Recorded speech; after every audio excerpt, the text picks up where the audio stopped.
Good morning বন্ধুরা, welcome back to my channel. আমি প্রিয়াঙ্কা আবার চলে এসেছি একটা নতুন ব্লগ নিয়ে। আশা করছি আপনারা সবাই খুব ভালো আছেন, আমিও কিন্তু বেশ আছি। আশা করছি ব্লগটা ভালো লাগবে। ভালো লাগলে প্লিজ চ্যানেলটাকে লাইক কমেন্ট শেয়ার করবা আর চ্যানেলটাকে সাবস্ক্রাইব করে আমার পাশে থাকবার অনুরোধ রইল। আজকে বৃহস্পতিবার, সকালবেলায় প্রিয়ান শুরু করেছে ওই কার্ডবোর্ডটা নিয়ে যত তদবির। ওইটাকে আমি এনেছি অ্যামাজন থেকে, কারণ ওর থেরাপির জন্য একটা ব্যালেন্সিং বোর্ড দরকার ছিল, তাই ওটাকে অর্ডার করেছিলাম। এটা এসেছে কালকে। সেটা কেটে যেই না ওকে দেখিয়েছি যে এটার ফাংশন কি, ও তো মহা খুশি। মাঝখানে একটা ক্লিপ যোগ করলাম, সেটা হচ্ছে বুধবার দুপুরে তো মহা বৃষ্টি নেমেছিল, একদম ঝাঁপিয়ে বৃষ্টি যাকে বলে। তো বৃষ্টি এই অতি তেতে পুড়ে যাওয়া গরমের মধ্যে কার না ভালো লাগে বলুন। তাই আমার তো ভালো লাগছিলই, তাই একটু মোবাইল বন্দি করে রেখেছিলাম। তাই সেটা আপনাদের সঙ্গেও একটু ভাগ করে নিলাম। ভাগ করলে তো আনন্দ বাড়ে বই কমে না। তো যাই হোক, আজকে আবার সেই ব্যাক টু বৃহস্পতিবারে তো পূর্ণিমা গেছে, সকলেই জানেন। তো তাই ঠাকুরগুলোকে একটু দর্শন করিয়ে দিলাম যে আমাদের বাড়িতে কীরকমভাবে ঠাকুরকে সাজানো হয়েছিল। আর সেই সঙ্গে তো ছিল বৃহস্পতিবার, একেবারে জোড়া উপলক্ষ। সকলেই নিশ্চয়ই ঘরে একটু আধটু পুজো আর্চা করেছেন। আমাদের তো দেওয়া হয়েছিল ফল মূল, আর সেই সঙ্গে সিন্নিও দেওয়া হয়েছিল। তাই একটু দর্শন করিয়ে দিলাম। তো এটা হচ্ছে আবার শুক্রবারের ভিডিও। শুক্রবারে যেহেতু কালকে নিরামিষ খাওয়া হয়েছে, গতকাল, তাই শুক্রবারে ভাবলাম যে ব্রেকফাস্টটা পেঁয়াজের কিছু করা যায়। তাই আলুগুলোকে আগে একটু সিদ্ধ করে নিলাম, তারপরে করছি একটু আলুর দম পেঁয়াজ দিয়ে রসুন দিয়ে। প্রিয়াংশের বাবা জানেন তো এই আলুর দমটা পেলে ভারী খুশি হবে। আর অন্যদিকে কড়াইতে কি গরম করছি বলুন তো, কালকের একটুখানি ইঁচড় করেছিলাম নিরামিষের জন্য, সেই ইঁচড়টাকে আমি একটু গরম করে নিচ্ছি।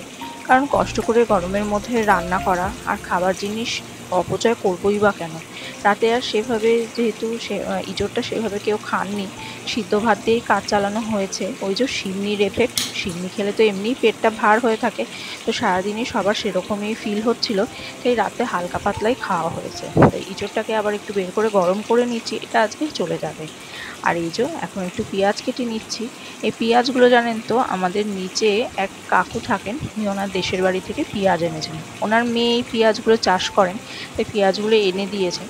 পেঁয়াজগুলো চামড়াগুলো এত পাতলা আর এত ভিতরটা অপরিষ্কার, অপরিষ্কার বলতে কি, পেঁয়াজের গায়ে যে কালো কালো দাগ থাকে সেইগুলো আর কি। তো যাই হোক, সেই পেঁয়াজগুলোই একটু ইউটিলাইজ করে নিলাম। আর এই যে আরেকজন তো ঘুম থেকে উঠে গেছে, এখন তো সামার ভ্যাকেশন চলছে, ওদের আবার জুন মাসের 18 তারিখ থেকে খুলবে। তো ঘুম থেকে উঠে এটা ওর তো ফার্স্ট রুটিন হচ্ছে হাতের আঙুলের টিপগুলোতে একটা মাসাজ করা, আর সেই সঙ্গে এক গ্লাস জল খেয়ে নেওয়া। এটা আমারও একটা রুটিনই বটে। তো ওর মতন ওর রুটিন স্টার্ট করে দিল। আর সেই সঙ্গে আমি এখানে আবার কিচেনে ফিরে এসেছি। আলুর দমটা মাছ পাতা ছেড়ে গেছিলাম, সেটাকে গ্যাস বন্ধ করে সেটাকে আবার ঠিক করে জোগাড় যন্ত্র করে নিয়ে বসিয়ে দিচ্ছি।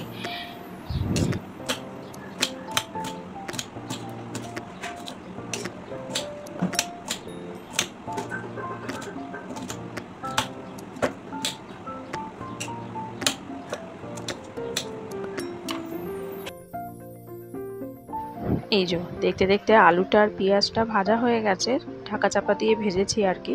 আর সেই সঙ্গে মশলাগুলো এক এক করে দিয়ে দিচ্ছি। যার রেগুলার মশলা, নুন, হলুদ, জিরে গুঁড়ো, একটু লঙ্কার গুঁড়ো। সকালের খাবার তো বেশি রিচ করব না। আর হচ্ছে পেঁয়াজ তো আগে ভেজেই নিয়েছি আলুর সঙ্গে, আর এই যে একটু রসুন থেতো করে দিয়ে দেবো, আদা বাটা। আর মিষ্টিটা জানেন তো এখন দেবো না, আগে সেটা একটু তুলে নিই। ওরটা আবার, ওর যেহেতু হোয়াইট সুগারটা বারণ, সে তো আপনারা যারা আমার ব্লগ দেখেন তারা তো জানেনই। এই যে দেখতে দেখতে সমস্ত মশলাপাতির আয়োজন করা হয়ে গেছে। এখন মশলাটাকে ভালো মতন কষিয়ে নেব। আর হ্যাঁ, একটু টমেটো দিয়েছি যেহেতু, একটু নিজে নিজে মশলাটাকে ভাপে কষতে দেওয়ার একটা সুযোগ দেব। সেটা হচ্ছে গ্যাসটা একদম সেম করে দিয়ে এটাকে এখন চাপা দিয়ে রাখবো কিছুক্ষণ। মাঝে মাঝে এসে একটু দেখতে হবে, নইলে তো আবার মশলাটা নিচ থেকে লেগে যাবে। কালারটা কিন্তু মন্দ হয়নি বলুন, সকালের খাবার হিসেবে কিন্তু ঠিকই আছে। চলুন এখন এটাকে একটু কিছুক্ষণ সেমে রেস্টে দিই, তারপরে ওটা মশলাটা কষা হয়ে যাবে যখন, তখন এসে অল্প একটু ঝোল দিয়ে মাখা মাখা করে নামাবো। আর চলুন ছাদে গিয়ে আপনাদের একটা নতুন জিনিস দেখাই। নতুন না, আগে দেখিয়েছি যদিও। এই দেখুন, অনেক দিন পর, প্রায় 1.25 মাস পর গাছে আজকে একটা সুন্দর নীলকণ্ঠ ফুল ফুটেছে। গাছটা যখন প্রথম লাগিয়েছিলাম তখন জানেন তো অদ্ভুত সুন্দর সুন্দর এক একদিন 6টা 7টা 8টা করে ফুল হতো। শিব ঠাকুরকে দিয়ে সাজিয়ে আর শেষ করতে পারতাম না। আর ওই যে দুটো উচ্ছে গাছ দেখলেন, একটা ছোট্ট মাথা উঁকিয়ে দিয়েছে, আরেকটা একটু লতিয়ে উঠছে। আর এই জবা গাছটা এনেছি, সেই একটা ফুলই পেয়েছি। কুড়িয়ে আসতো, পাখিতে সব খেয়ে নিত। তাদের তো জলমুড়ির ব্যবস্থা করেছিলাম, তাও ওগুলো না খেয়ে তারা ওই কুড়িগুলোকেই খেত। তো পুরনো বাড়িতে যদি একটু পুরনো ছেঁড়া মশারি থাকতো তাহলে সেটা পেঁচিয়ে ঠেচিয়ে দিতাম, কিন্তু আর ফুল হচ্ছে না, কুড়িও আসছে না জানেন। সার দিচ্ছি, জল দিচ্ছি, তাও কিছু হচ্ছে না। এটাকে কিভাবে রক্ষা করব, ফুল আনাবো, সেটা যদি কেউ উপায় জেনে থাকেন তা জানাবেন একটু কমেন্টে।